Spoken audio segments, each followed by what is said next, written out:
नमस्कार लर्नर्स, मैं डॉक्टर रुचि पांडे उत्तराखंड मुक्त विश्वविद्यालय के रसायन विज्ञान विभाग से मैं आज आपके सामने प्रस्तुत हूँ विज्ञान की कुछ प्रमुख खोजों को आपके सामने प्रस्तुत करने के लिए। वैसे तो हम जानते हैं कि विज्ञान ने सब जगह अपना परचम फैला रखा है।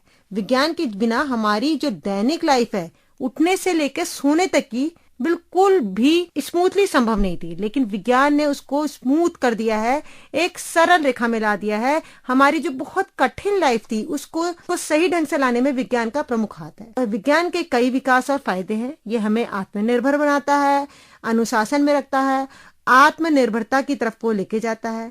वैज्ञानिक और तार्किक सोचों से मनुष्य के मस्तिष्क का विकास होता है तथा रोजमर्रा की लाइफ में काफी सुधार होता है। विज्ञान के द्वारा वैश्विक अर्थव्यवस्था में सुधार होता है, लोगों को रोजगार के अवसर मिलते हैं। यह लोगों को स्वास्थ्य संबंधी समस्याओं से निदान करने में सहायक है। कई संसाधनों को इजी करता है, यात्रा को सफल बनाता है और हमारी दैनिक लाइफ को सरल रेखा में लाता है। लेकिन ये तो हमें ज्ञात है ही, लेकिन कुछ ऐसी अज्ञात बातें हैं विज्ञान की जो लोगों को पता ही नहीं है। कुछ ऐसे वेस्ट चीजें हैं जिसको विज्ञान ने वेस्ट न करते हुए यूजफुल कर दिया है। उन्हीं में से एक मैं आज लेके आई हूँ, विज्ञान की एक प्रमुख खोज, कीचड़ के द्वारा खाद्य उत्पादन करना। क्या?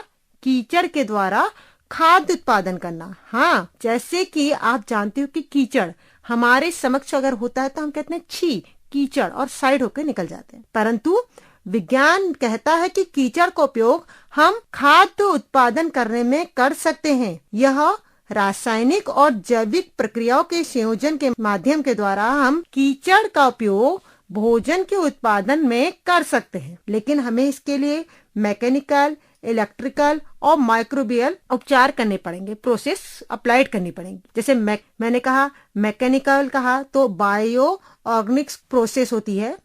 हम मैकेनिकल केमिकल प्रोसेस करेंगे, वो एक बायो ऑर्गेनिक प्रोसेस होती है जो क्या करते हैं, बायो ऑर्गेनिक को सॉल्युबल बनाता है, घुलनशील बनाता है। और कीचड़ से जो हमारा, जिसे हम कीचड़ कह रहे हैं, वेस्ट मटेरियल कह रहे हैं, उसमें से हैवी मेटल्स को, भारी धातुओं को अलग करता है, साइड करता है। फिर हमें केमिकल प्रोसेस करनी पड़ेंगी। केमिकल प्रोसेस में एसिड्स और अमोनिया का उत्पादन किया जाता है। क्या करते हैं? एसिड्स, एसिटिक एसिड्स और अमोनिया का प्रोडक्शन करते हैं। थर्ड प्रोसेस होती है माइक्रोबियल प्रोसेस, जिसे हम फर्मेंटेशन के नाम से, यानी कि किण्वन के नाम से जानते हैं। फर्मेंटेशन के थ्रू हम प्रोटीन का संश्लेषण करते हैं। ये 3 प्रोसेस हम अप्लाइड करने के पश्चात हम इजीली कीचड़ का प्रयोग भोजन के उत्पादन में कर सकते हैं, क्योंकि यह एक हाइब्रिड प्रणाली है जिसमें अपशिष्ट कीचड़ के ग्लूकोज और स्टार्च जैसे खाद्य पदार्थों के उत्पादन को अनुमति देकर हम खाद्य उत्पादन में बदला जा सकता है। कीचड़ का उपयोग कृषि में उर्वरक और मिट्टी कंडीशनर के रूप में काम करती है। यहाँ तक कुछ ऐसे तरीके यूज किए जाते हैं जिससे कीचड़ का उपयोग ज्यादा से ज्यादा कृषि में किए जाए। जैसे कि कीचड़ के द्वारा नाइट्रोजन की उपलब्धता मिलती है। कहने का मतलब है कि कीचड़ में जो पानी रहित उपचरित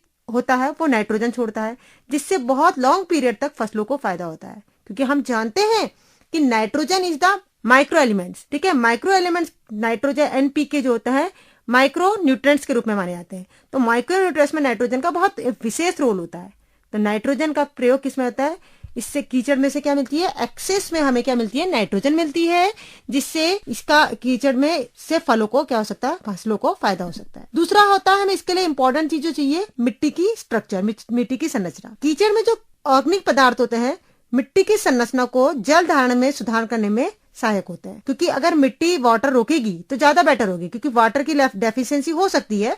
इसलिए जो कीचड़ में जो ऑर्गेनिक सब्सटेंस होते हैं, कार्बनिक पदार्थ होते हैं, वो क्या करते हैं? वाटर रेजिस्टेंस होते हैं, वाटर को रोकने का काम करते हैं। तीसरा, हमें इससे क्या मिलती है? एनर्जी मिलती है, यानी कि ऊर्जा। कार्बन और जल तनाव को कम करने के लिए सीवेज, अपशिष्ट और कीचड़ का उपयोग ऊर्जा स्रोतों में किया जाता है, जिससे हमारी फसल को क्या होता है? बहुत ज्यादा फायदा होता है। लेकिन ऐसा नहीं है कि हमेशा इससे फायदा ही होगा। हमें पता है कि इसमें आपके जहरीले औद्योगिक रसायन भी हो सकते हैं, इसलिए इसको भूमि में फैलाना नहीं चाहिए। बस जितना बेनिफिशियल हो सके उतना ही उसको कन्वर्ट किया जाए, और जिसका उपयोग हमें फसल उगाने में किया जाना चाहिए। अपशिष्ट सीवेज कीचड़ को भोजन में परिवर्तित करना, पर्यावरणीय चिंताओं को दूर करना और चक्रीय अर्थव्यवस्था को प्राप्त करने के लिए एक महत्वपूर्ण रास्ता है, महत्वपूर्ण दृष्टिकोण के रूप में प्रस्तुत है। यह एक हाइब्रिड प्रोसेस है, जैसा कि मैंने बोला कि जो मैकेनोकेमिकल, इलेक्ट्रोकेमिकल और जैविक प्रोसेस, जिसे हम क्या कहते हैं माइक्रोबियल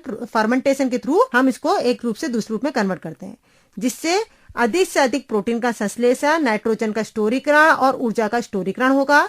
ऊर्जा को स्टोर किया जा सकता है। वेस्टेज मटेरियल को दूर करके हम इसका उपयोग भोजन बनाने में यानी कि कृषि उत्पादन में कर सकते हैं। दूसरी जो रासायनिक खोज है, दूसरी जो आपकी खोज है वो है हाइड्रोजन बॉन्ड से रिलेटेड। हाइड्रोजन बॉन्ड का यूज बढ़ी हुई विद्युत चालकता के साथ हाइड्रोजन बंधित कार्बनिक व अकार्बनिक संरचनाओं को उत्पन्न करने के लिए तथा 2 आयामी सुपरलैटिक्स को जोड़ने में किया जाने लगा है। ये भी एक बहुत इंपॉर्टेंट खोज है क्या कि हाइड्रोजन बॉन्ड का यूज ऑर्गेनिक और इनऑर्गेनिक, कार्बनिक और अकार्बनिक संरचनाओं को उत्पन्न करने के लिए तथा 2 अणुओं की 2 आयामी सुपरलैटिक्स को जोड़ने में किया जाने लगा है। जैसे कि हम जानते हैं कि बड़ी ही विद्युत चालकता के साथ हाइड्रोजन बंधित कार्बनिक व अकार्बनिक संरचनाएं बनाने के लिए हाइड्रोजन बॉन्ड का यूज 2 आयामी यानी कि 2D सुपरलैटिक्स को जोड़ने के लिए किया जाता है। लेकिन प्रश्न ये उठता है कि हाइड्रोजन बॉन्ड क्या होता है। पहले हमें हाइड्रोजन बॉन्ड के बारे में नॉलेज होना बहुत जरूरी है। हाइड्रोजन बॉन्ड जो होता है,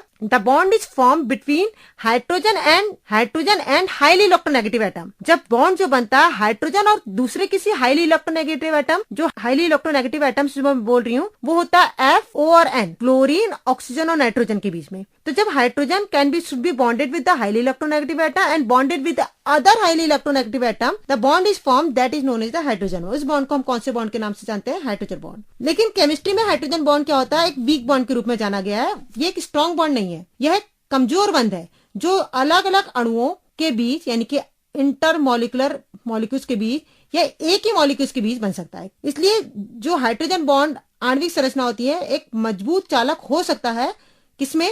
प्रोटीन और न्यूक्लिक एसिड में माना गया है। तो हाइड्रोजन बॉन्ड मैंने कहा एक ही मॉलिक्यूल्स के बीच और 2 मॉलिक्यूल्स के भीतर बनता है। तो एक ही मॉलिक्यूल्स और 2 मॉलिक्यूल्स के भीतर के बेस पर हम हाइड्रोजन बॉन्ड को 2 कैटेगरी में डिवाइड करते हैं, एक इंट्रामोलिकुलर हाइड्रोजन बॉन्ड और एक इंटरमोलिकुलर हाइड्रोजन बॉन्ड। इंटरमोलिकुलर का मतलब हो गया एक ही मॉलिक्यूल्स के अंदर। जब एक ही मॉलिक्यूल्स के अंदर जैसे पैरानाइट्रोफिनॉल की बात करी गई, तो पैरानाइट्रोफिनॉल में जो बॉन्ड बनेगा ओ और नाइट्रो में NO2 होता है ना, ऑक्सीजन और हाइड्रोजन के बीच में जो बॉन्ड बनेगा वो इंटरमोलिकुलर माना जाएगा।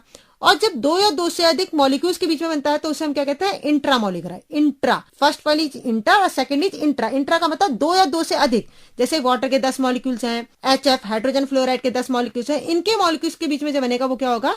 इंटोमोलिकुलर के बीच में माना जाएगा। और इसका यूज किसमें होता है? मैक्सिमम जो एक स्ट्रॉन्ग बॉन्ड के रूप में जो माना गया है वो किसमें? प्रोटीन और न्यूक्लिक एसिड की संरचना में माना गया है। इसका यूज वहां तो माना ही गया, लेकिन अब इसका यूज 2D सुपरलैटिक्स में की कृत्रिम सामग्री, कृत्रिम मटेरियल जो होता है उसमें लंबवत रूप से खड़ी अकार्बनिक 2D नैनोसीड्स की जो होती है बनी, उसमें भी किया जाने लगा है।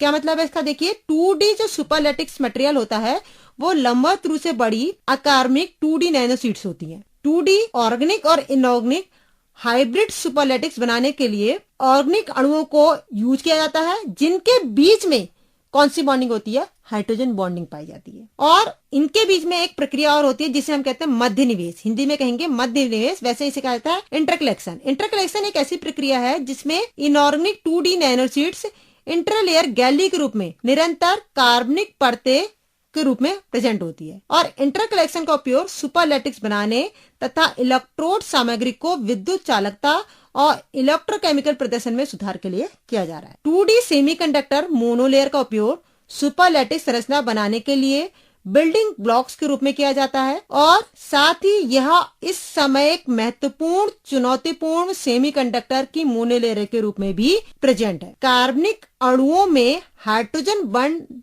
का उदाहरण orthonitrophenol, paranitrophenol, methyl amine, protein, DNA आदि में होता है। और इसका use lithium, sodium, potassium ion की battery, super capacitor, multi valent ions, rechargeable battery में ऊर्जा भंडारण में किया जा रहा है। तो कहने का मतलब है 2D सुपरलैटिक्स की जो संरचना है उसमें हाइड्रोजन बॉन्ड जो वर्टिकल शीट्स होती हैं उनके बीच में किया जा रहा है। पहले तक ये यूज नहीं होता था, लेकिन अब इसका यूज सुपरलैटिक्स के रूप में किया जा रहा है। जैसे कि हमें पता है कि novel polypeptide based molecules could pav the way of enhanced polymer design. क्या मतलब है कि नवीन पॉलीपेप्टाइड पर संबंधित पॉलीमर का मार्ग प्रशस्त करने के लिए इसका यूज कर रहे हैं। एक शोध के अध्ययन में पता चला कि पॉलीपेप्टाइड पर आधारित अणुओं के निर्माण के लिए उच्च डिजाइन की दृष्टिकोण के रूप में हाइड्रोजन बॉन्ड एक प्रमुख बॉन्ड के रूप में प्रयोग किया जा रहा है, जिसका उपयोग जीव विज्ञान या सामग्री विज्ञान के अनुसंधान में हम कर सकते हैं। नियमित माध्यमिक संरचनाएं जैसे alpha helicopter, beta sheet, protein का मौलिक आधार पर हाइड्रोजन बॉन्ड यूज होता है। प्रोटीन के कार्य को समझाने, उसकी संरचना की भविष्यवाणी करने तथा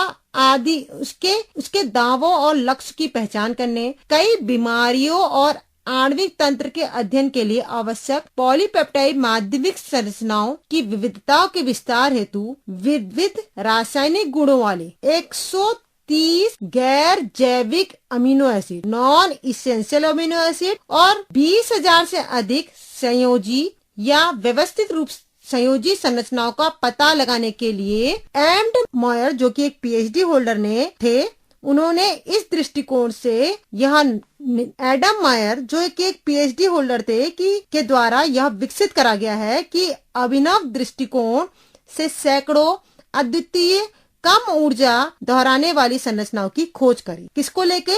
हाइड्रोजन को लेके, जिसमें 130 गैर जैविक amino acid, non essential amino acid और 20,000 से अधिक संयोजी संरचनाओं की व्यवस्था का पता लगाया गया। इस खोज का नेतृत्व वास्तव में रेसलेसर पॉलीक्रिक इंस्टीट्यूट के गैटानो मेटेलियन, जो कि एक रासायनिक विज्ञान के प्रोफेसर थे तथा तारामंडल संपन्न द्वारा अध्ययन किया गया, और डेविड बेकर, जो कि एक पीएचडी होल्डर थे, जैव रसायन विज्ञान के प्रोफेसर भी थे तथा Washington school of medical university में प्रोटीन डिजाइन के संस्थापक तथा निर्देशक थे। उन्होंने बेकर को हाल ही में डे नेवो प्रोटीन संरचना के उभरते क्षेत्र में विकसित करने के लिए रासायनिक विज्ञान में 2024 के नोबेल पुरस्कार से सह प्राप्तकर्ता के नाम से नामित। मेटेलियोटियो ने कहा कि हमें सर्कुलर डाइक्रोइज्म स्पेक्ट्रोस्कोपी का उपयोग करके और उनकी गणना की तो स्पेक्ट्रा के साथ तुलना करने पर 10 नई पहचाने पाई गई, डाइपेप्टाइड की दोहराई जाने वाली संरचनाओं की विशेषता बताई तथा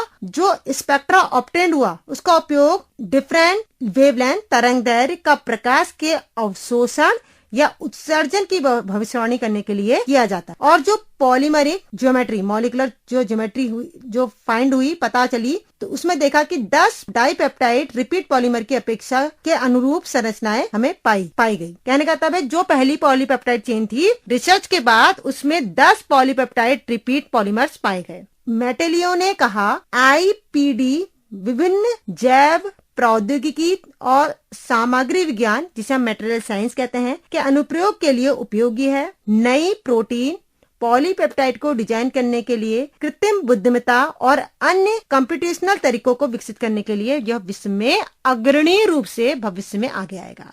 और इस आधार पर 2024 में उनको एक नोबेल पुरस्कार के सह प्राप्तकर्ता के नाम से नामित किया गया। तो ये थी हमारी 2024 की 2 प्रमुख खोजें, जिसमें था एक कीचड़ के द्वारा किस तरह से हम फसल को उपजा सकते हैं।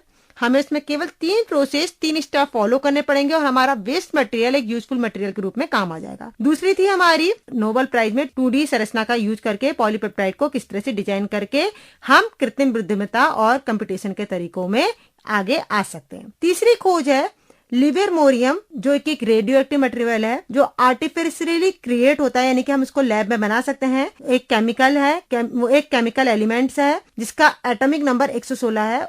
उसका यूज और उसकी खोज और उसका प्रिपरेशन हम लैब में कर सकते हैं। का यूज क्या है? इसकी खोज वास्तविकता में तो अगर हम कहें तो सन 2000 में हुई थी, जो रूस के डुबना में संयुक्त परमाणु अनुसंधान संस्थान और कैलिफोर्निया के लिवरमोर में लॉरेंस लिवरमोर नेशनल लेबोरेटरी के वैज्ञानिक लिवरमोरियम ने की थी, यानी कि उन्हीं के नाम पर इनका नाम लिवरमोरियम है। International union of pure and applied chemistry ने लिवरमोरियम को, इस तत्व को भारी तत्व के नाम से नामित किया और उनको इस अनुसंधान की खोज के योगदान में सम्मान के लिए 2012 में आधिकारिक तौर पर लिबरमोरियम नाम की इस केमिकल एलिमेंट को एक नाम की मंजूरी दी।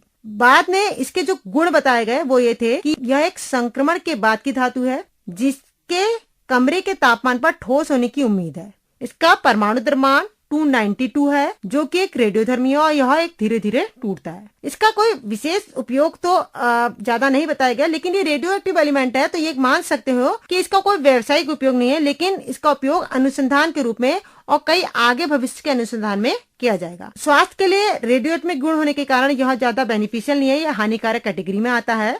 लेकिन कुछ अभी रिसेंट रिसर्च के अकॉर्डिंग लिबरमोरियम के कई फायदे सामने आए हैं। इसका यूज वैज्ञानिक अनुसंधान में किया जाता है तथा अब तक बनाए जाने वाली सबसे भारी तत्वों में से इसको पहले नंबर पे माना गया। लिबरमोरियम के जरिए वैज्ञानिक परमाणु स्थिरताओं की सीमाओं के बारे में बहुत ज्यादा जानकारी हासिल कर सकते हैं। परमाणु स्थिरता की सीमाओं के बारे में बहुत ज्यादा जानकारी क्या कर सकते हैं, हासिल कर सकते हैं। लिबरमोरियम के द्वारा पदार्थ पर विकिरण के प्रभाव का अध्ययन आसानी से किया जा सकता है। बहुत हैवी मेटल है, इजीली डैमेज नहीं होगा, बट रेडियो एक्टिव होने के कारण इसकी प्रॉपर्टी में क्या आएगा, वेरिएशन आएगा। लिबरमोरियम के जरिए हम अति भारी परमाणु के गुणों के बारे में आसानी से जानकारी प्राप्त कर सकते हैं। मैंने बोला आपको हैवी मेटल्स है और आपको पता है कि पीरियोडिक टेबल में एक एलिमेंट की प्रॉपर्टी डिफाइन करने के बाद अदर एलिमेंट की प्रॉपर्टी भी इजीली उसी सीरीज में फाइंड आउट हो जाती है। तो this is a heavy element, so after that new heavy element should be discovered with the help of livermorium. Livermorium के जरिए विकिरण के हानिकारक प्रभावों से लोगों को बचाने के तरीके खोजे जा सकते। जब रेडियो एक्टिव एलिमेंट का यूज किया जा रहा है, इसका प्रयोग किया जा रहा है, इसकी खोज करी जा रही है, तो इसके हानिकारक प्रभावों से कैसे रोका जा सकता है, हम लिबरमोरियम मेटल के द्वारा हम इस पर रिसर्च चल रही है और इन फ्यूचर में हम इस पर लोगों को इस रेडियो एक्टिव एलिमेंट के साइड इफेक्ट से कैसे पता जा सकता है, इस पर डिस्कस भविष्य में या इस पर नई डिस्कवरी हो सकती है। तो ये थे कुछ ऐसी खोजें जो अभी तक अनभिज्ञ थी और सामने नहीं आ पाई थी और हम उनके बारे में पूरी जानकारी नहीं रखते थे। तो इस समय एक दो चीजें हम ये समझे कि वेस्ट मटेरियल का भी हम यूज करके कुछ ना कुछ अपने जीवन में लाभ पा सकते हैं और इसका प्रयोग हमें करना चाहिए ताकि वेस्ट मटेरियल वेस्ट ना रहे, हमारे यूजफुल हो जाए, हमारे किसी काम आए। Thank you, have a nice day.